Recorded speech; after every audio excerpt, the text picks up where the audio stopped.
I'm JR Todd, and this is The Skinny. Hey, I'm Ron Capps, and this is The Skinny. From Fathead Studios in Speedway, Indiana, this is The Skinny. Rico, Elmore, and Ken Stout, welcome to The Skinny, and we've got a couple of big guys that are going to join us here today. NHRA superstars, both of them are champions. Ron Capps is going to join us from California, the 2016 Funny Car Champ, and the 2018 Funny Car Champ. Sitting in the studio, JR Todd. Welcome, gentlemen. Hey, man. Thanks for having us. So, Capps, you from 97 to 04, you were with Prudhomme. Can you take us inside what that conversation was like whenever he finally made the decision to pull the plug on it? Snake? Yeah. When he decided he had to close the doors on the team, and were you? Well, he still had a funny car team and a dragster team when I left. But you got to remember, this was a tough time. The tobacco companies were under a lot of stress at that time. And mostly it was, the Marlboro and Winston's and all of them that were being affected by the government. But the smokeless tobacco, like Copenhagen and Skoal, like we were sponsored by, there was a lot going on. And the last year that I was there, we already kind of knew it was coming. I mean, I was being asked to not take pictures with kids that I couldn't because of these regulations with the government that were coming down. We saw Formula One where you just see a red and white car instead of a Marlboro on it. So there were a lot of weird things going on. And I'd been Skoal all those years, and then Copenhagen prior to that. I'd been with him 8 years, I think it was. So he wasn't going to probably have two funny car teams, and it was in jeopardy of not having any. So I had decided I should probably leave at that point, and I wasn't sure what I was going to do. So it was a tough moment for me, and probably the hardest thing I ever had to do. But he understood it, and luckily a job opened up with Don Schumacher, and ironically, Ed McCulloch, the ace, who I had driven for when he was my crew chief on the Skoal car, had been on the sidelines for a couple of years, and Don Schumacher had put him together on a potential deal with Brute Cologne, which I ended up going to, and surprisingly put us together after I left Snake. So it kind of worked out for me, and then obviously a year later, the whole tobacco thing kind of folded up for Snake, and he had a couple sponsors on his dragster, and then they kind of went away, and it was time for him, he said, just to enjoy the fruits of his labor and retire as an owner. So it was tough. It was, obviously, man, he was like a second dad to me. Like I told you, I learned so many things from him on and off the track, and that was tough to leave that team and a guy like that I just loved to wake up in the morning and make proud, go out and win a race and cut a light and do all that just to make him as proud as I could. And Rico, you brought it up before, equally legendary status, Connie Coletta, and you're involved with them intimately. How involved is the old man to the everyday, the minute-to-minute stuff going on at the racetrack? Because there's never a round that he misses. No, absolutely not. That's the thing. I feel like a lot of people outside of drag racing, or even some of the fans in drag racing, don't realize how involved Connie actually still is. I mean, he just turned 82 last month, I believe, and he's the crew chief on the dragster that Sean Langdon drives, the other DHL dragster. So he's at the shop pretty much every day, going over runs, trying to figure out how to make this thing faster than everybody else, and then, flies in on Friday and flies out Sunday night. So he's the one calling the shots on that car and has a lot of influence over the other cars as well. I mean, he's I feel like just as competitive as when he was driving. He's a lot like Snake, I would say. He expects a lot of us drivers, wants to win, wants to rip everybody's head off, and at the end of the day, like, he doesn't want to hear excuses why we did this or didn't do this. Just if you mess up, you better go own up to it, or he's going to rip your ass for making an excuse about it. Okay. And that's one thing I learned going into that deal in 2014 was like, hey, if you do something, go tell him what you did right away, and like, he'll get over it. He might bark at you a little bit, but he'll get over it. So that's kind of how I've been. I feel like we have a really good relationship. And for me, at the end of the day, if he's there when you win and he's waiting on you to, tell you did a kick-ass job and getting winner circle photos with you instead of getting on his jet and flying home, that's the ultimate. Give me an idea like how the rivalries that exist before you guys came in. For example, a Don Schumacher and a Connie Coletta, obviously Snake in here as well, but those two old cats like Schumacher and Coletta. How important is it when you line up next to a Schumacher car? Is it for you to beat him or a force? I mean, does he get up a little bit more for some of those guys? Shoot, right now between the three teams, that's all there is out there now, it seems like. But yeah, I would say you definitely get up a little more when you're racing the JFR cars or any of the DSR cars, because they're at the top of the heap. And the Coletta cars, I don't want to say they're underrated. They're just, it seems like they're always right below those two top teams. So we definitely get up a little more for racing those guys. And like I said, the old man gives us everything we need, and that we need to go out there and to beat those guys. That's why it's great to have guys like TRD. I mean, they're exclusive to our car, basically. So we get a lot of the behind the scenes stuff that a lot of people don't know about, to go out there and try and knock off those Dodges and Chevrolets out there, which I think is really cool. How about 2008, special moment as you stopped Tony Schumacher's streak, 31 consecutive round wins, 7 wins in a row, and you're the man that puts an end to it. I was kind of a punk back then. Everybody thought it was cool. I got to get out of the car and, like you said, all those round wins and race wins in a row, and get out and salute him. Like, I know that pissed him off to no end. And like, when I learned that, like, well, every time that I beat him, like, I'm gonna keep doing it then, just because I know it bothers you that much. So like, I don't know. Looking back, I'm like, if that were to happen today, like, I probably wouldn't be obnoxious like that. But no, it made for good TV. And guys, like, I actually got a letter from NHRA that, hey, if you do that one more time, we're going to fine you. Like, I forget what the amount was. So I told Selzy or something like that. He's like, listen, do it every time. I'll pay the fine. Like, don't worry about it. So, I mean, it was pretty cool back in the day. But now, like, Tony's been doing some commentating on our races and whatever. Like, to hear him say, like, good things about me, like, I respect what the guy's done. I mean, he's one of the greatest drivers of all time in our sport. So I feel like we put all that to the side and kind of a mutual respect for each other now, which I think is good. You were kind of evolving. And then after the whole Lucas thing, and I mean, you kind of got smashed in your face. I don't really know how else to put it. You were out. Right. And the opportunity to get back in was pretty slim. There was a lot of tough shit going on at the time. And I told you this before, and I'll tell you now again, I respect what you did, because you never quit, and you did fight to get back. And however that was, or whatever that was, you went and ran some pro mod stuff and whatever it was you had to do, but you fought to get back. And it seemed like you respected it a lot more. After 2008, I didn't have a full-time ride up until I got with Coletta in 2014. So I feel like that made me respect what I had a lot more. It's like, hey, if this opportunity comes around again, like, don't be a dumbass and screw it up. Make the most of it. And that's kind of the mentality that I've had now. Like, this could go away at any time, so you better enjoy it. Be a professional about it. Try and set a good example for others. The ones looking up to you. Because back then I never thought like that. Just like I said, just kind of a young punk, just living in the moment. Where now it's like, hey, you need to make the best of this if you want to do it for a living. I mean, we did have some good dirt track drinking dreams come true. I definitely became a huge sprint car fan from like 2009 to 2013. They were getting sick of seeing me at the tracks, that's for sure. Hey, speaking of that, I got a question for you, Caps, because you've been in a lot of different cars along the way. I've been in a ton of debriefs, courtesy of my son's racing as well, afterwards. Whenever you have your conversations with a car engineer, crew chief, whatever it may be, say in a sprint car or a dirt late model or whatever the case may be, an IROC car, you're going to discuss, is the car a little tight? Is it a little loose? What can we do to this thing to get it to rotate better, to get it to go a little bit quicker, obviously?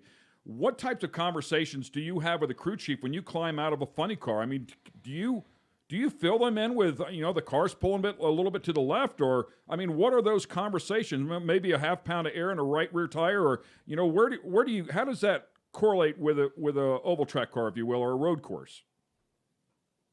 It's a great question, because we don't, you get back and they upload the little cartridge off the car, what the car just did on that run. And if you saw this screen, I mean, they can have as many inputs as they want, but they've probably got 50 or 60 small inputs: cylinder temperatures, fuel going into the motor, G meter, tire temperature from an infrared sensor. all these little things, and they can pull up right away, and they know exactly, pull all the same stuff up every run, and they look to see if what they did worked and why it ran good or why it didn't. And really, they don't need any input from a driver most of the time. And some of the newer regime of crew chiefs this last decade or so are the younger group that maybe rely on their computer skills. And some of them probably never even put an actual engine together, yet everything's so electronic now.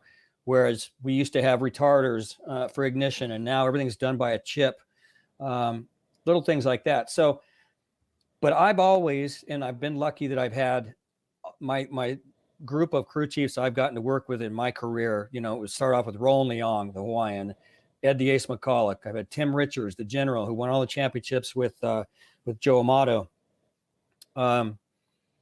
And then Ace again for all those years, who was a great mentor, crew chief, but also he's done it all in the past, have been a driver.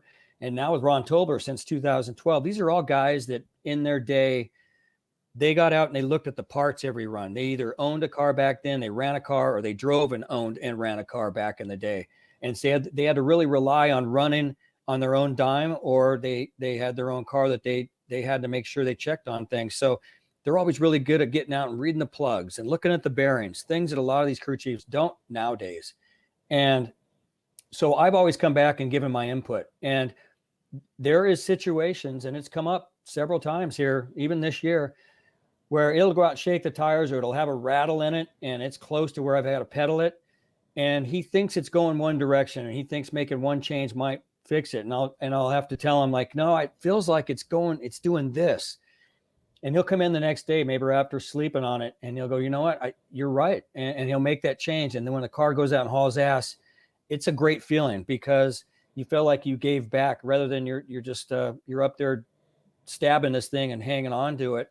You're actually giving good feedback. And you know, I often joke, but I really wish they would have one race or go a few races where you disconnected the computers and went old school, where the driver had to give feedback to the crew chief for the next run and had to rely on that. That would be a true moment. And when I go race these nostalgia cars, that's what it is. A lot of them don't have computers. So that part's fun. And I can tell them what I feel in the car. Did it have a rattle that did this?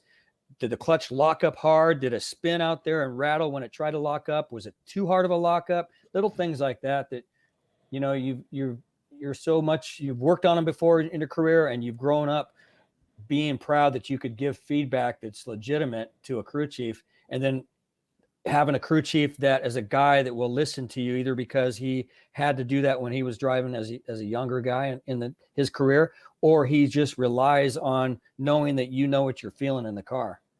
I was really curious, and that's I just got the answer. But the young gun crew chiefs don't even need feedback from a driver, and will go out and set that car up to go in a different direction, you know, if need be. It blows me away that they really don't need much feedback from you at all. Yeah, absolutely. But I mean, go ahead. Oh, go ahead, Jared. When I first got into a funny car, like, I got in it after Del Worsham, who in my mind, pound for pound, one of the best drivers that's ever driven a car, because he knows everything about the car and he knows how to tune it. So he's the best of both worlds for his father, for right? that Forever, car. just right. wheeling, working on that car. So he'll drive a car down a dirt road and not get out and bitch and complain about it. Like, if it's, you know, not handling right, like, he's not going to complain about it. Where me getting in, like, I didn't know any better. And then, you know, like, the crew chiefs are pulling up the lateral G's, you can see how much I'm steering it or not steering it. And then over time, we learn, like, hey, like, we need to upgrade what we're doing to the car. For me, you know, going talking to guys like Ron, he's like, yeah, I went through this. We had to change, you know, the steering on the car, like, just different parts and pieces, beefier parts to make it better for you to steer. Because there's times I'm crossing the finish line with my hands crossed up, trying to make the thing go straight. Like, sure. I'm like, something's not right here. And then, you're only going 300 plus. Yeah, and then, you know, like, get those new parts and pieces that some of the other teams have, and it's like night and day different. Like, I'm not steering the car as much as I was, looking like an idiot. And I think that, you know, that I wouldn't have known unless I wouldn't have asked somebody like Ron or some of the other, you know, pros that went through that just, it's kind of like trial and error, and they can see it on the computer. But at the same time, like, they're overlaying those runs with Dell's runs. Like, hey, like, he's not steering as much as you. I'm like, well, no kidding. Like, he's the man, and I'm basically a rookie out here trying this. But it worked out over time. But that's what's allowing these kids, these rookie kids, to hop inside of a car. If they have a veteran crew chief They set the car up. The kids just got to get in it and drive it. And honestly, I mean, I don't want to make this, I'm not going to downplay anybody going 330 miles an hour inside of one of these cars. It's a handful. We get it. But, you know, a stab it and steer. And honestly, everything should function properly. You know, if it rattles tires, obviously you're going to have to get out of it. Sure. You know, and if it's going left or right, you have to put some wheel in it. But for the most part, those kids climb into those cars with a ton of confidence. Hold on. Let this veteran come in here for a minute. I'm just no, you brought up a good point, because and you got to remember, because all what you guys cover on this show, we don't have the luxury of messing up an apex on a corner, or not hitting the cushion right, or just making a bad lap and coming around and making 2 good laps to make up for it. Like, you got 3.8 seconds to do the right thing. When you say stab and steer, the dragsters, I got some teammates that are dragsters. I don't mean to rip on them, but it is stab and steer. You don't steer them a whole lot. You kind of point these top field dragsters. The funny car, it's like a sprint car most of the time. We don't have the luxury of thinking, man, how could I make a better lap this next time? Or I made a mistake on that lap, I'm going to make the next one better. You go out and you either make the right choice without even thinking. You don't even react. You just act. And sometimes it's not the right choice, and you beat yourself up for it all night long. And on that subject we just talked about, I can't tell you how many times, and JR's probably done the same thing. You'll make a run on a Friday or a Saturday, and I'll wake up or sleep on it, and I'll wake up in the morning and I'll remember something that happened during that run. That little 3.8 seconds slowly comes out of your brain later on and expands.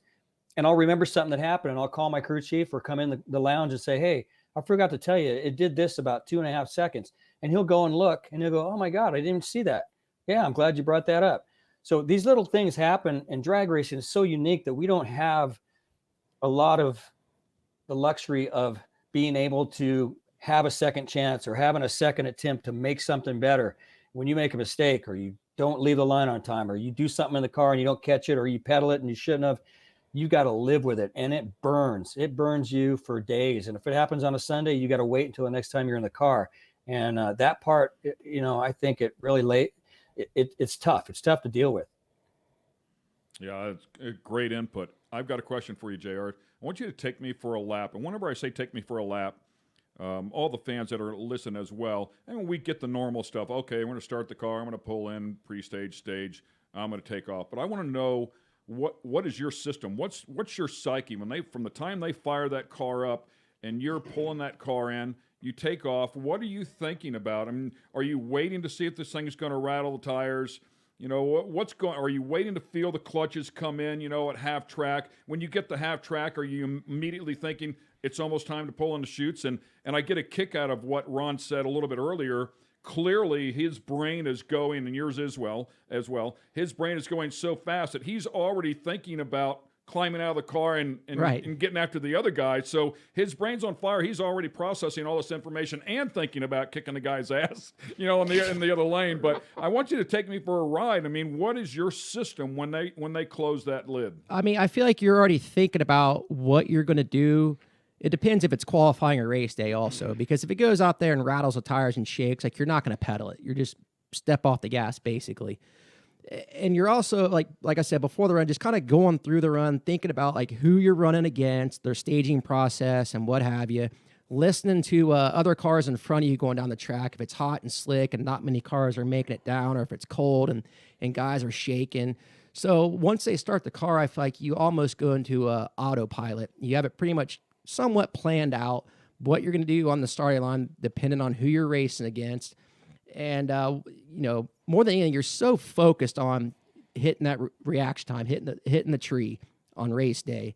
So you're focused on one of those lights. It's got to be like a hair trigger. I mean, to me, sometimes that's where the race is won and lost. And that's something that a lot of us work on during the week, is making ourselves better on the starting line. So you're so laser focused on that, hit the gas. And then if the thing goes out there and gets through the shake zone, you know, it makes it 100, 150 feet without rattling the tires, like, you feel like, all right, we might be home free now. You're focused on keeping that thing stuck down the center of the groove. If it's going to put a cylinder out on one side or the other, you got to kind of counter that with the steering wheel. Just more than anything, focus on getting that thing to the finish line and getting the chutes out on time. That's what I live for, is getting you see the finish line cones coming up, like, all right, we're home. Hit the parachutes. And hopefully they open, because sometimes they don't. But when those things open, you're like, we made it. It's over. Live to talk about it. But I mean, it's the biggest adrenaline rush that I've ever experienced. Also, like, you're so jacked up. That's why people get out at the end of the track and say dumb things or do dumb things on camera. But at the end of the day, it's the ultimate rush, and it only takes one little thing with that car to throw you off, or John Force screwing with you on a start line to kind of throw you off, just because, like I said, you're so laser focused on the job at hand. And that was always the thing with Force. Everybody thought he got out of the car and thought it was an act. And still, right? Oh, that's how he is. Well, he is, but still, he's jacked. Right. It's all that adrenaline. When he gets out of the car. I mean, that's a real deal. He's just wound up so much. Maybe adrenaline. when he gets to be Chris Karamesini's age, the Greek's age, maybe he'll settle down a little bit. I don't think so. I think he goes to the grave wound up. Man, how about the speeds? They cut this thing from a quarter mile, 1,320 feet, back to 1,000 in 2008. They were going 334 at the time, I think, was fastest in 08. And now you guys are at 339, 1,000 foot. Yeah, I think my top speed in 2008 in the top fuel car was 334. And just looking at the incremental times of the cars back then to what they are now, like, Ron might disagree and some other drivers might disagree, but we do not need to go quarter mile racing, because basically we would have to slow the cars down to go quarter mile racing just to even make it safe, or things would be way out of hand. I mean, some of the tracks that we go to, the cars have outgrown the tracks. I mean, we need that stopping distance. And Pomona, shortest track on tour, we race 1,000 feet, and guys are still running off the track into the sand with 2 parachutes out. I mean, like I said, these things are going almost 340 miles an hour now, and if we ran a quarter mile, I mean, it'd be insane how quick and fast we'd be going. And I wasn't going there at all. I was going the other way, actually. I mean, are we going too fast again? I mean, do we need to make another change? We're going faster now than we were in the quarter mile. Right. I mean, I don't know. I think 340, nobody wants to see us go faster than that. I mean, I think my top speed is 334, 335. I know Caps went 338 last year, I think it was. 339 last year, and then Robert Height snipped him right towards the end of the year, if I'm not mistaken. I should remember that because it was against me again. Seems like everything's against me. Hey, you said it, not me. Right. But no, I mean, I think what we have now is a really good show. And it seems like ever since we went to 1,000 feet, like, the racing has gotten better. I think it's closer. It's more on the driver on the starting line, and it's been more competitive. And I think the funny car class now has probably been the most competitive than it has in years past. So I don't see any reason to change it. I mean, the cars have not, in the last, 5 years or so, it's not like they're making big jumps in speed either. No, I agree. Yeah, we don't need to go back to quarter mile. We really can't. No, there's talked about really so fast. You got your tracks just aren't long enough now. Yeah, that's the point. I mean, I always tell people, would you send a family member up into space in the space shuttle if you had no good plan to get them back to Earth? And that's the thing. We love going fast. I would love to go 340 miles per hour, believe me. But when you are more worried about getting on the chutes in time and getting the car stopped than you are actually of the run in 3.8 seconds and 11,000 horsepower beast, and you're more stressed about the shutdown area and getting stopped safely, it's not right. So they've talked about watering these cars down with tune-ups and putting some kind of a restrictor plate type of thing on them where it slows them down, and then going back to quarter mile racing. And, I can think of a handful of our most historic racetracks we go to that cannot add on to that shutdown area. There's just no room to make a longer track. And for that reason, we just need to leave it where it is. And like JR said, the race in the last decade has been the closest, the most tight, good side-by-side racing that you've ever seen in our sport. And I think if you took the scoreboards away, the fans wouldn't probably, most of them, know the difference that you're going 1,000 foot or a quarter mile. People know the difference because most of the tracks, the scoreboards at the quarter mile. If you move those, like, people wouldn't know the difference. Vinny Knapp always said that the numbers ruined the sport. He said, line them up, put them side by side, let them go battle, and if they go side by side down to the finish line, the fans are going to be happy. But whenever they see numbers, they want to see a quicker number. They want to see a faster number. And he always proclaimed that it ruined the sport. Yeah, and I mean, the 1,000 feet deal, I mean, I was very involved or very much around it when that changed. And the thing of it is, especially like at Indy, the scoreboard is at the quarter mile, but here's the thing. You actually, if you're down at the top end of the track, you actually get to see the car, right? You get to see what's happening when the car comes down. So, I mean, there's also more of the show that you get to pick up after it's done. Pro stock bike. I mean, I don't know about pro mod. I mean, that's still up in the air. But, I mean, those guys, the way they run, I mean, it's they put a show on a quarter mile, right? And it seems to be pretty safe. But I used to be, of the thinking of, hey, there's some tracks that'll take the quarter mile, and there's some that won't. And then, it just gets to the point where it is, a lot of friends in this series, and people that you want to make sure safe, and it's not worth it. It's just what Cap said. It's like you send a loved one to space, and not really sure how you're going to get them back, but we're going to send them.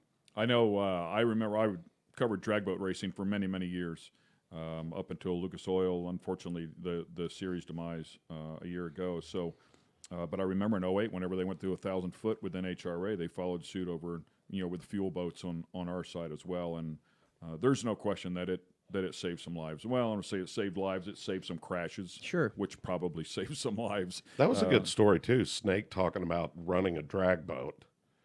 That was another one. He said Caps, do you know? Have you ever heard that? Yeah, he just told me never to get in one. I think the joke was, I think they drug test him, and those ones that fail the drug test are the drag boat guys. They're nuts. That makes total sense. I heard the story one time. I can't remember it exactly, but it was something to that effect of, you don't want to get in that. So we actually have a really good mutual friend from TRD. He came out of off-road, and talking about Shaggy, I know you know Shaggy as well. Yeah. And it's pretty amazing the stuff that little Brit comes up with, and the way he looks at stuff and the things he thinks of. And I know he'll go out I think he really brought a lot of not tire technology, but a lot of tire grip and measuring track temps, those sort of things, which really help the team out. Yeah, absolutely. We have a couple guys now that's their dedicated job. Like TRD will send them to each race for us, and they're relaying, track temperatures and grip numbers to the crew chiefs, where the crew chiefs don't have to leave the pit area or the trailer to go look at the track, just because these guys are constantly feeding them information. They have different grip machines that TRD has developed for us. And not only that, we get guys like Slugger Labby, who's a, NASCAR crew chief, who's now working at TRD.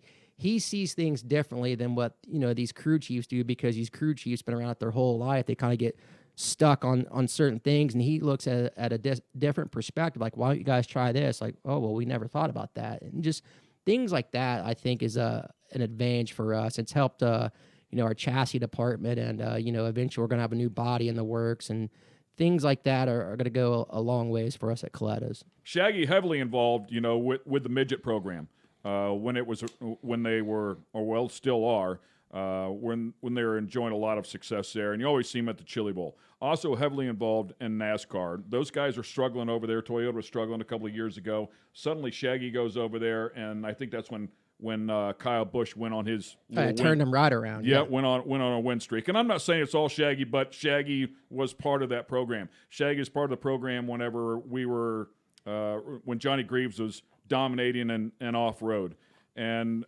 he comes over to drag racing, and I remember thinking, what's he going to bring? What can you do here? Yeah, well, I mean, what are you going to do there? And he's also he was a large part of Ganassi's team when they were running Lexus engines 24 hours a Daytona. Multiple wins over there with Scott Pruitt and those guys. I mean, he's won everywhere he's gone. He's been phenomenal. But when he came to drag racing, I'm like, I don't even get it. Like, it's not even your style engine. Where are you going with that? But he did exactly what you said. He started looking at things completely different and bringing a lot of other elements to the table to start monitoring and trying to get control over some of the variables that were not being controlled. Absolutely.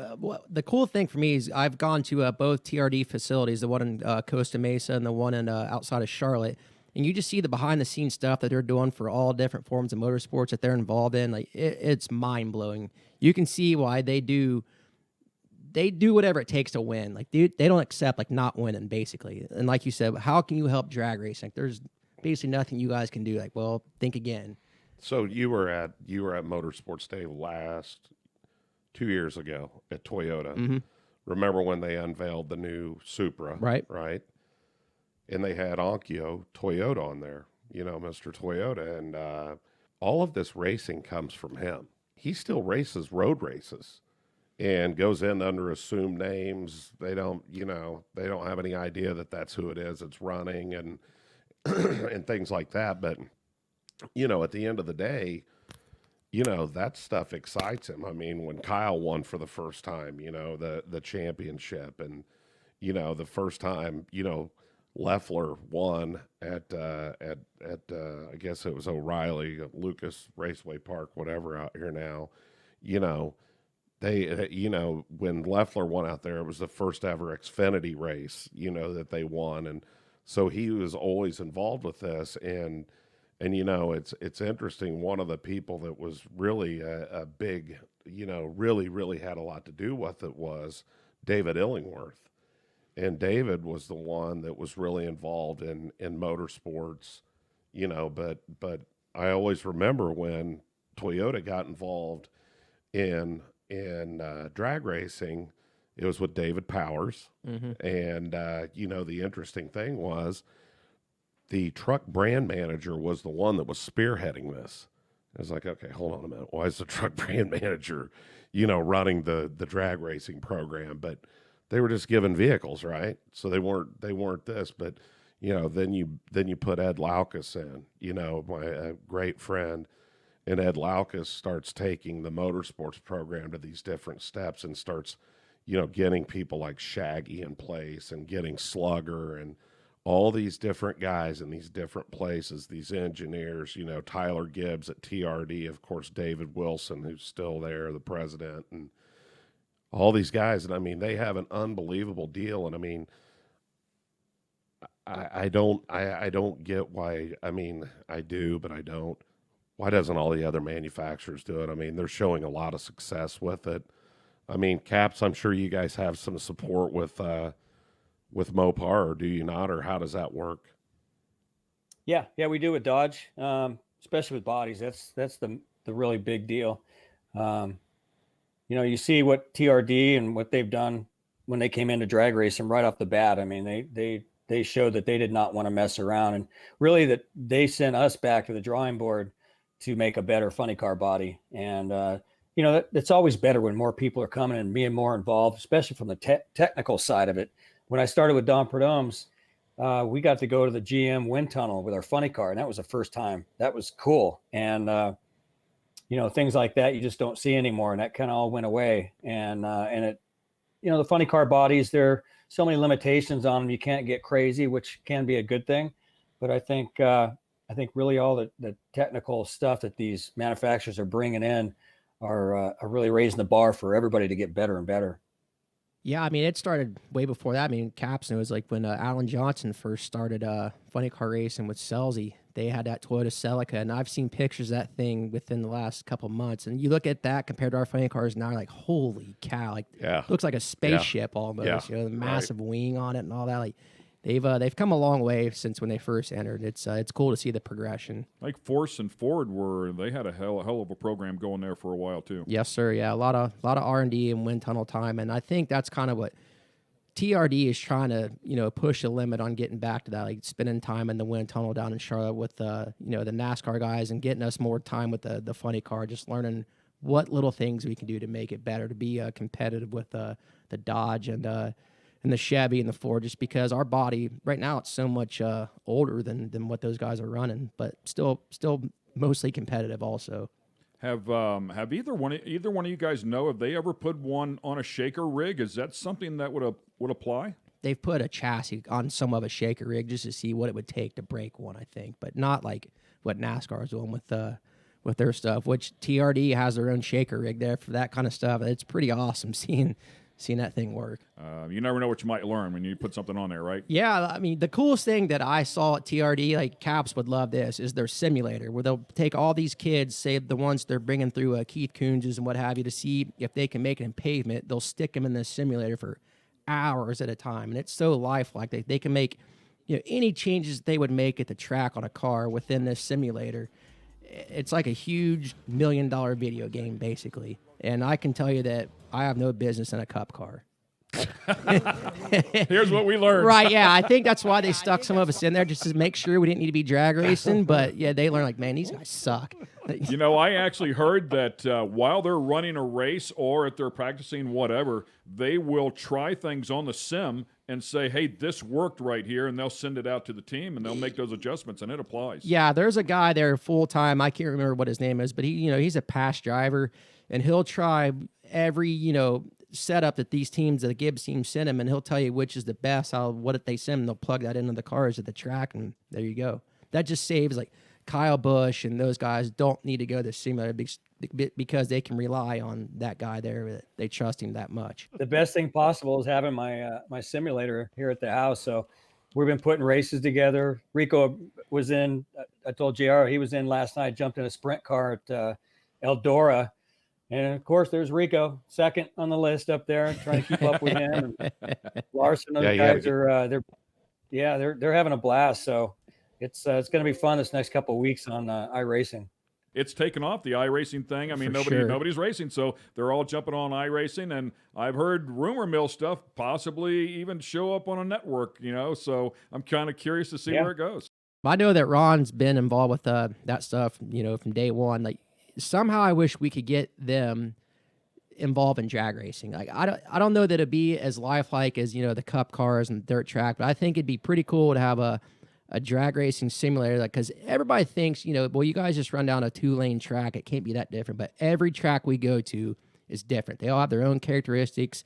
It's not just a matter of hitting the gas and, pointing that thing straight. Like, you got to maneuver some stuff at some of these tracks we go to. And I think it'd be cool to experience that on a simulator.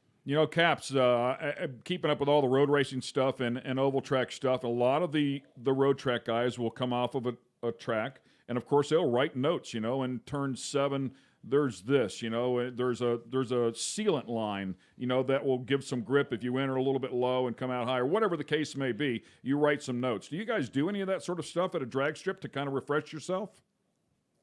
I probably should. A lot of times we can rely on what the crew chief notes are on their run. I know some drivers will get out and they've got a book and they'll write down a bunch of notes. I probably should. And I probably should have been this whole time in my career. I don't. I'll kind of go up based off of what our track specialist might tell me about a lane, whether it was like last year and what we did there. And I can go back and look at footage of what the car did. But no, to that extent, I don't make notes like that. Yeah, same way. I mean, I probably should, because there's times you get to a track and it's been a year since you've been there and it'll, suck you one way or the other. Like, oh man, why the hell didn't I remember that? But yeah, I think if you had that on iRacing, you go there a week ahead of time on your simulator rig, like, yep, I remember that. There's a bump here or the track's crowned real bad this way or what have you. Just, I think that would help.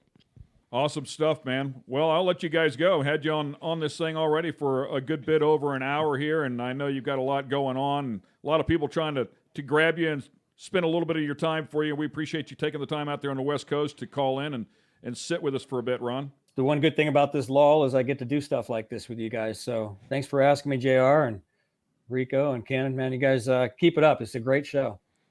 Awesome. Thank you very much. And, of course, JR, thanks a lot for everything, man. We know you've got a lot going on here as well, and a busy team and a busy season ahead of you. Hopefully, we all get to go racing here again soon. This is without a doubt a bummer, but thanks a lot, man, for everything, and best of luck here this year. Thanks a lot. I appreciate it. Like I said, anytime I can come in and help you guys out, I'm all for it. We definitely got some time right now to do some fun stuff. I'm trying to figure out, JR, where do they get the name The Skinny?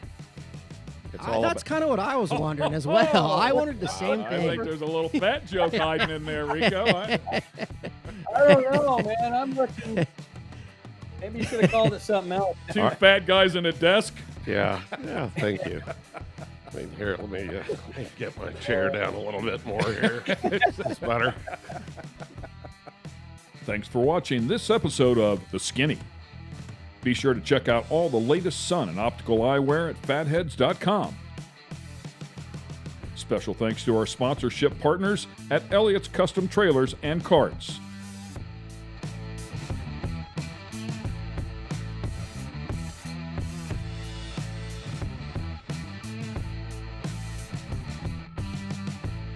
This has been a production of Fathead Studios. Please remember to subscribe.